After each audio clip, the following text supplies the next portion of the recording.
자, 이번에는 요거 뭐야? 문제 어디 갔어? 문제. 자, 요거를 한번 풀어보겠습니다. 자, 보시면 A와 B가 가지고 있는 값을 서로 뒤바꿔달래요. 그러니까 아래와 같이 출력되도록 이제 만들어주면 되는 건데, 아래와 같이라는 거는 지금 보시면 A가 5가 들어있고 B가 10이 들어있어요. 그러니까 지금 요거는 개념이기 때문에 개념은 한번 읽어보시면 되고, 지울게요. 개념은. 자, 그러면 여기서 그냥 여러분들이 문제를 먼저 풀려고 하지 마시고 컨트롤 F 눌러서 실행부터 해보는 거예요. 그러니까 진짜 A하고 O가 어떤 식으로 출력이 되는지, 그러니까 다시 A하고 B가 어떤 식으로 출력되는지 봐야 될 거 아니에요. 그렇죠? 그러면 5하고 10이 나오잖아요. 그러면 얘를 10으로 변경해달라고, 그리고 얘를 5로 변경해달라는 게 이 문제의 취지인 거죠. 그러면 제가 변수의 특징 중에 뭐가 있다? 여기다 변수를 새롭게 만들라는 얘기가 아니에요. 그냥 기존에 있는 A하고 B만 이용하라고 말씀을 드린 거기 때문에 변수의 특징 중 하나 뭐예요? 변수는 재활용이 가능하다고 말씀을 드렸죠. 그러면 기존에 5하고 10이 들어있기 때문에 그냥 새롭게 여기다가 10 집어넣어주면 되고 여기다가 5 집어넣어주면 끝나는 거죠. 그러면 제가 말씀드렸죠. 자, 변수에는 값을 오직 몇 개밖에 집어넣지 못한다? 하나밖에 집어넣지 못합니다. 그렇기 때문에 이렇게 썼다 해가지고 A에 5하고 10이 동시에 들어가는 게 아니라 기준의 값은 어떻게 된다? 사라집니다. 사라지고 새로운 값이 그 공간을 차지하는 거예요. 그러니까 쉽게 생각하면 이렇게 생각하시면 돼요. 공간이 굉장히 좁다고 생각하세요. 실제로 공간이 좁은 건 아니지만 공간이 좁아서 값을 하나밖에 저장하지 못한다. 그래서 10이라는 값이 들어오고 B에는 5라는 값이 교체가 되면서 변수의 재활용에 의해서 새로운 값이 그 자리를 대체하게 된다. 그럼 출력했을 때 10과 5가 이런 식으로 나오는 걸 볼 수가 있죠. 자, 그 다음 문제 한번 풀어보겠습니다. 자, 요 문제를 좀 처음에 하게 되면 요 문제를 좀 많이 어려워해요. 그러니까 당연해요. 처음 배웠는데 이거를 뭐 뚝딱뚝딱 한다는 것 자체가 말이 안 되는 거예요. 그러니까 사람마다 개인차가 있습니다. 하시는 분들은 잘하신 거고, 못했다 해가지고 여러분들 잘못하신 게 절대 아니에요. 뭐 가끔 프로그래밍 언어 배우다 보면 도대체 이거 왜 이렇게 안 되지? 나는 바본가? 바보 천친가? 하시는 분들이 계세요. 스스로 자책하지 마세요. 여러분들 스스로 자책하지 마시고 처음 배우는 거기 때문에 천천히 빌드업 해 나간다고 생각하시면 돼요. 그러니까 ABCD 처음 배웠는데 그걸 가지고 문장 작성하라면 작성할 수 있겠어요? 못하는 거죠. 당연하죠. 그러니까 처음이기 때문에 천천히 하시면 됩니다. 조급해 할 필요 없어요. 잘하고 계신 거니까. 자, 그러면 A하고 B가 가지고 있는 값을 서로 바꿔달라 하래요. 근데 조건이 붙었죠? 숫자와 사칙연산을 사용하지 말래요. 그러면 이 상태에서 당연히 출력해보면 5하고 10이 나오는 게 정상인데, 여기다가 A는 10, B는 5 해주면 사실 끝나요. 그렇죠? 끝나죠? 근데 숫자 사용 가능하다, 불가능하다? 그죠? 불가능하기 때문에 이거 탈락이라는 거죠. 그렇죠? 이렇게 사용할 수 없다는 거죠. 그러면 어떻게 쓸 수 있을까요? 자, A에다가 10을 넣어주는 게 우리의 취지잖아요. 그러면 자, A 플러스 A 하면 되지 않을까요? 자, 왜냐면 요거 A는 변수예요, 값이에요? 그렇죠? 값이죠? 얘도 값이니까 그냥 5 플러스 5잖아요. 그럼 5 플러스 5가 결과가 뭐죠? 10이죠? 그러면 A에다가 10 넣어준 거나 똑같은 거잖아요. 그죠? 이렇게 하면 10 나옵니다. 근데 여러분들이 사칙연산 사용하지 말래요. 그러니까 사칙연산이라는 건 프로그래밍 언어에서 아직 배우진 않았지만 여러분들이 수학 시간에 배웠잖아요. 플러스, 마이너스, 곱하기, 나누기가 있다. 배웠단 말이에요. 근데 사용해라, 사용하지 말라? 사용하지 말라는 거예요. 그렇기 때문에 이것도 탈락이라는 거죠.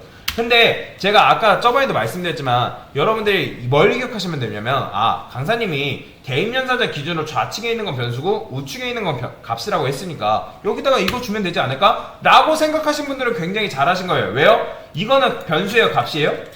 그쵸? 값으로서의 10입니다. B가 아니에요. 우리 눈에는 B로 보일지 몰라도 그냥 10이랑 똑같은 거예요. 그렇기 때문에 A에는 지금 현재 뭐가 들어가 있는 상태다? 10 들어가 있기 때문에 출력하면 10 나오는 거죠. 그쵸? 그러면 여기다가 뭐 해주면 되는 거예요? 이렇게 해주면 되지 않을까요? 자, 이렇게 했는데 출력해보니까 뭐가 나와요? B도 10이 나오는 걸 볼 수가 있어요. 그러면 자, 여기까지 하신 분들도 어쨌든 여러분들 나름대로 논리적으로 생각을 하려 했으니까 대입연산자 기준으로 좌측에 있는 건 변수, 우측에 있는 값을 이용해서 이런 식으로 할 수 있겠구나 라고 생각을 했기 때문에 이렇게 하신 분들이 계실 거예요. 자, 근데 이렇게 하셔도 잘하셨다고 칭찬을 드리지만 정답은 아니겠죠. 그렇죠? 근데 정답은 아니라고 여러분들 아셨으면 왜 정답이 아닌지를 이해를 하고 넘어가셔야 돼요. 이 프로그래밍 언어 같은 경우는 그냥 단순히 아닌가 보다 하고 넘어가는 게 아니라 이해를 하고 넘어갈 필요가 있고 거기에 대해서 스스로가 고민해볼 필요가 있다라는 거죠. 문제의식을 가질 필요가 있다라는 거예요. 그러면 자, 요거까지는 여러분들 아마 이해를 하실 거예요. 근데 갑자기 B 이렇게 했더니 10이 나오네? 왜 그렇다? 자, 변수가 제가 변수의 특징 중에 변수는 재활용이 된다고 말씀을 드렸잖아요. 재활용이 됐기 때문에 지금 A에 현재 뭐가 들어가 있어요?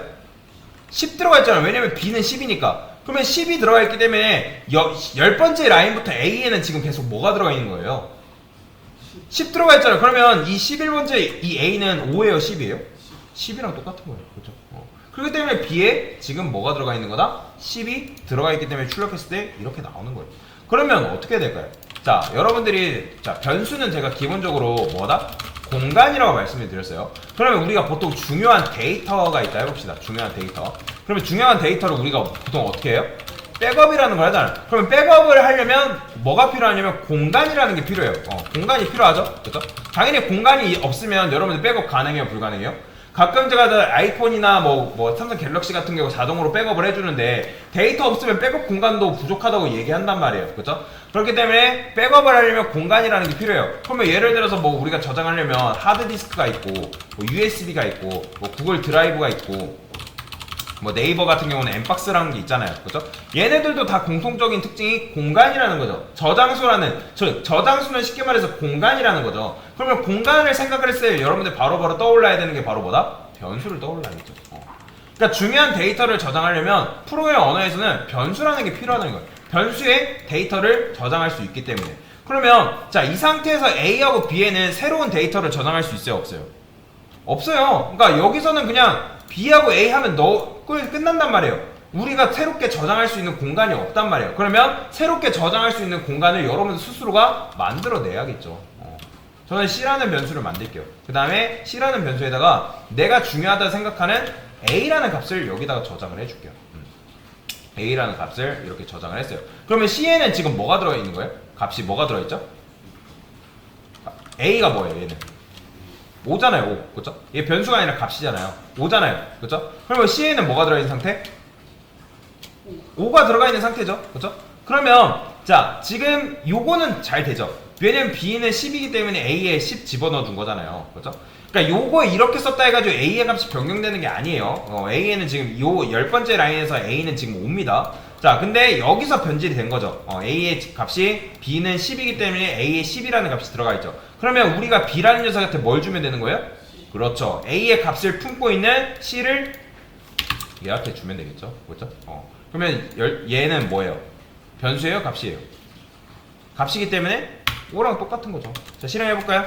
실행해보면 A는 10, B가 5가 이런 식으로 나오는 걸 볼 수가 있습니다. 자, 이걸 뭐라고 하냐면 변수 수합이라고 합니다. 수합이 뭐예요? 바꾸다라는 거잖아요. 그쵸? 그래서 변수와 변수를 이용해서 이런 식으로 값을 바꿔치기 할 수 있습니다. 이거는 파이썬에서 기초 알고리즘 중에 하나입니다. 변수와 변수를 이용해서 이렇게 값을 교체하는 기초 알고리즘 중에 하나고, 실제로 나중에 심화 문제, 여러분들 알고리즘 테스트나 심화 문제 풀게 되면 변수와 변수를 이용해서 바꿔야 되는 이런 변수 수합에 대한 문제가 굉장히 많이 나옵니다. 그래서 기초 알고리즘 내용이기 때문에 잘 알아두시면 굉장히 좋다라고 보시면 되겠습니다. 그래서 변수를 이용해서 이런 식으로 문제를 같이 풀어봤습니다. 네, 이상입니다.